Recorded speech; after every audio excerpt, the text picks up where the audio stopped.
Ryan Osman was trapped in cold quicksand inside a pond. It was the end of winter, and snow had started falling. He was alone without cell phone reception. As the night fell upon him, he lost hope, and he started thinking of ways to die faster.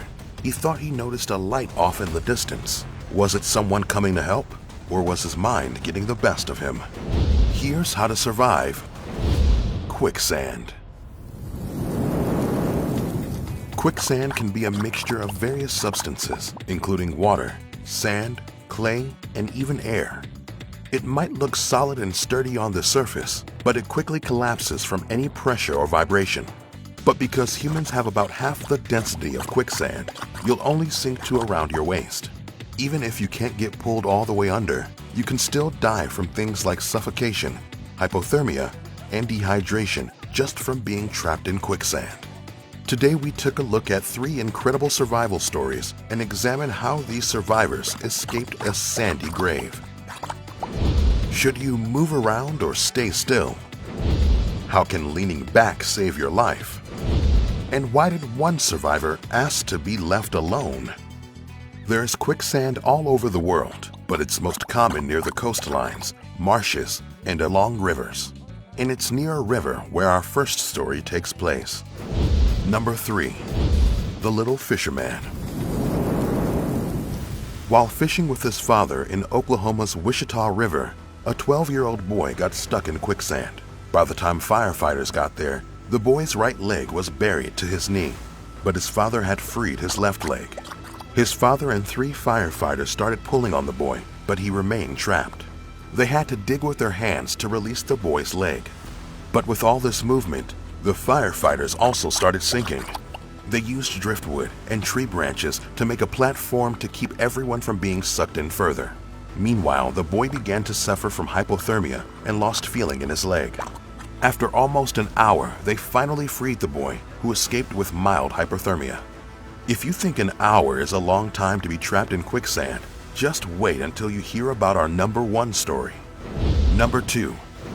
A frozen miracle. Let's go back to Ryan Osman. He was crossing a pond in Utah's Zion National Park with his girlfriend, Jessica, when he stepped in a tiny patch of quicksand, which completely swallowed his leg. They had been hiking for hours, there was no cell reception, and a blizzard started to form in the area. Jessica gave him sticks to jam down beside his stuck leg while she started scooping the sand with both her hands. But the hole was refilling faster than she could pull out the sand. After 30 minutes, they were in a full-on blizzard, and that's when Ryan began thinking he wouldn't make it out alive. He asked Jessica to run for help, knowing that it was his only option. Hours passed. Ryan fell asleep a few times, and the snow kept piling on him. Just as he was giving up hope, he saw a flashlight and yelled for help. It was the rescue team. Jessica had succeeded. 2 people pulled him up from underneath his shoulders, while another person dug out the mud. His leg was so cold that it felt like a knife was cutting into his skin every time he touched it. After a few minutes of extreme pain and what felt like his leg getting ripped off, he was finally free and saved from freezing to death. Ryan was stuck for 12 hours as the rescue team took 3 hours to find him. Ryan says his mental recovery was more difficult, and for 3 months he'd wake up wet with sweat after having dreams of falling in water and drowning. Before we get to our last story, let's go over some key takeaways that could help you if you're ever in this situation. In both stories, the survivors did well by keeping calm and staying still while they waited. Constantly moving around might have made them sink deeper and would probably have drained their last bits of energy. If you ever get trapped in quicksand, remember to stay calm and take deep breaths to avoid sinking faster. Remove excess weight like backpacks and keep your arms above the surface. If you sink to waist level, try leaning on your back. This will distribute your weight, allowing your feet to float on the surface. Then carefully use your hands to paddle backward and reach solid ground. To free your legs, try moving them slowly, giving time for the quicksand to fill the space underneath. This process could take hours, but sometimes a person cannot move at all. This brings us to our last story. Number 1. A clay prison. Robbie Tizar was on a 25-day group expedition near the Dirty Devil River in eastern Utah and needed to cross from one bank to another. He thought the best way to do it was to walk across the sandy area, but the 25-year-old started sinking after a few seconds.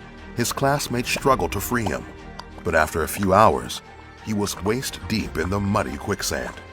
He wasn't able to move at all. The mud had thickened around his body, and it was like being trapped in concrete. In this case, drowning was not the main threat. Robbie could freeze to death as temperatures were around 4 degrees Celsius. Hours later, after the hikers activated an emergency alert beacon, a helicopter lifeguard crew and rescue teams arrived to free him. They used rafts and shovels to dig Robbie out of the quicksand, finally releasing him from his prison at 1 a.m. He had been trapped for 13 hours. Knowing that quicksand can be anywhere, bring a stick the next time you go for a hike, especially near water, and be extra careful if you're alone. But what could you do if instead of sinking to your waist, the whole earth swallowed you? Could you survive falling into a sinkhole? We've got some tips for that too.